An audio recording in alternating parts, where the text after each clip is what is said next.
নমস্কাৰ, good morning Assam. সকলোকে স্বাগতম জনাইছে এটা নতুন ভিডিঅ'লৈ।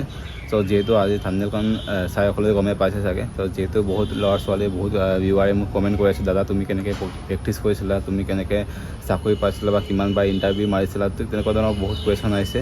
ভাবিলোঁ আপোনালোকৰ লগত ভিডিঅ'টো শ্বেয়াৰ কৰি দিম বুলি। তো মই কেনেকৈ প্ৰেক্টিছ কৰিছিলোঁ বা মই কেনেকৈ গ্ৰাউণ্ডত প্ৰেক্টিছ কৰিছিলোঁ বা কেনেকৈ মই কিমানবাৰ ইণ্টাৰভিউ দিছিলোঁ, তো গোটেইখিনি আজি এই ভিডিঅ'ত এক্সপ্লেইন কৰিম। আপোনালোকে ভিডিঅ'টো শেষলৈকে চাব। যদি ভিডিঅ'টো ভাল লাগে লাইক কমেণ্ট শ্বেয়াৰ কৰি দিব। যদি নতুনকৈ চেনেলটো আহিছে ছাবস্ক্ৰাইব কৰি দিব।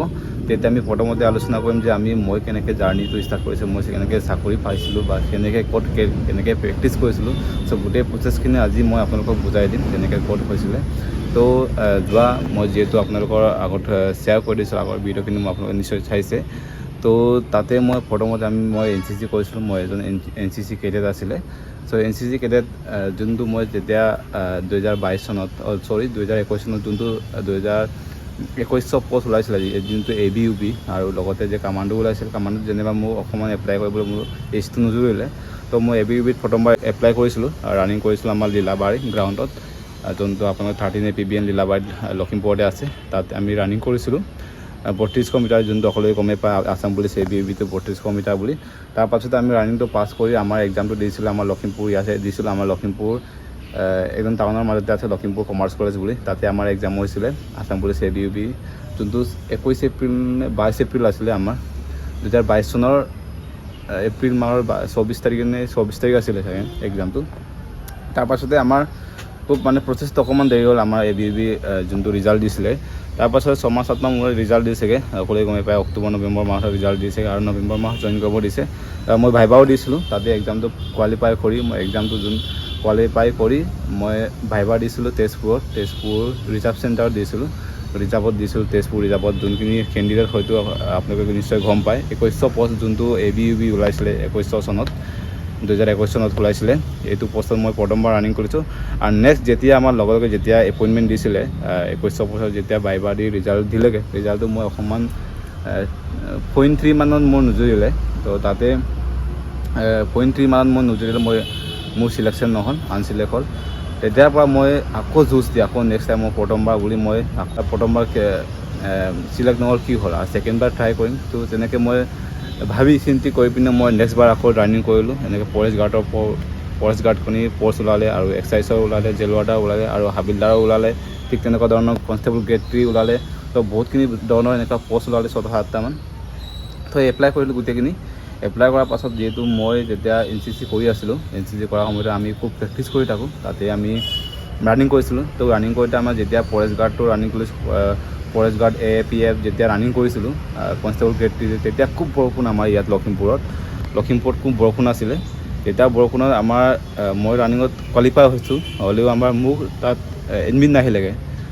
আকৌ নেক্সট যেতিয়া আমাৰ জেল ৱাৰ্ডাৰ এক্সাইজত আৰু হাবিলদাৰত যেতিয়া ৰানিং কৰিছিলোঁ, যেতিয়া মই ৰানিঙত পাইছিলোঁ, যেতিয়া আমাৰ ৰানিংটো আছিলে 1600 মিটাৰ আছিলে।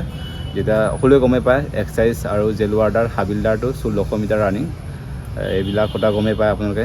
আৰু তাতে মই ৰানিং কৰিছিলোঁ। তো ৰানিং কৰোঁতে মই 38 মান পাইছিলোঁ টোটেল ফিজিকেল মাৰ্কত। লং জাম্পত এক্সিলেণ্ট আছিলে। তাৰপাছত আমাৰ ৰানিঙত মই 18 পাইছিলোঁ, উত্তৰ পাইছিলোঁ। তাতে 38 পইণ্ট কিবাকিবি পাইছিলোঁ, মই পাহৰি গৈছোঁ অকণমান। তো তাতে পাইছিলোঁ মই ইমানমান পাইছিলোঁ। তাৰপাছত আমি এক্সাম দিছিলোঁ তেজপুৰ মই এটা girls Gopinath Bordoloi girls college এটা আছে আমাৰ তেজপুৰ মিছন চাৰিআলিৰ ওচৰত, যোনটো কলেজ এটা আছে।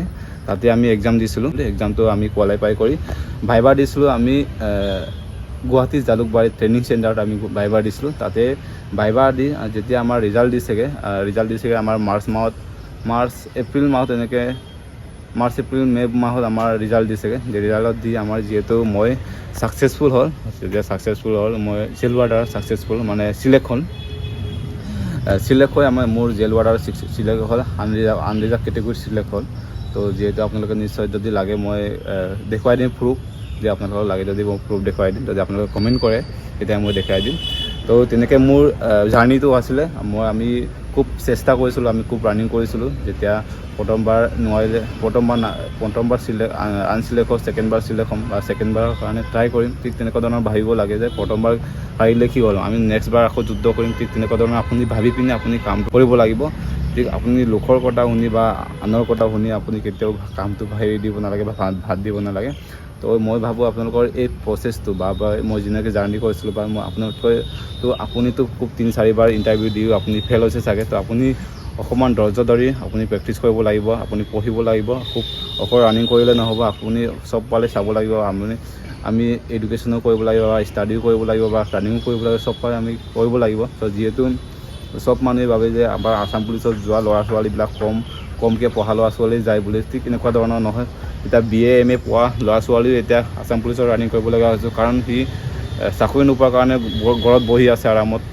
সেইটো কাৰণে বয়সৰ সময়সীমা থাকে যে মানুহৰ 24-25 বছৰ বয়স হ'লে মানুহৰ মা দেউতাকৰ ইনকাম খাবলৈ বেয়া লাগে ন। সেইটো কাৰণে আপোনালোকে নিজৰ হাতৰ পৰা ইনকাম কৰা পইচা দি মা দেউতাক খোৱাব পাৰিলেহে ভৱিষ্যতটো আমাৰ জীয়াৰ নিচিনা লাগে, হয় নহয়। সেইটো কাৰণে মই ভাবোঁ যে আপোনালোকৰ প্ৰেক্টিছ কৰি যাব। আপোনালোকৰ ধৈৰ্য আৰু ধৈৰ্যটো আপোনালোকৰ প্ৰথম মেইন হয়।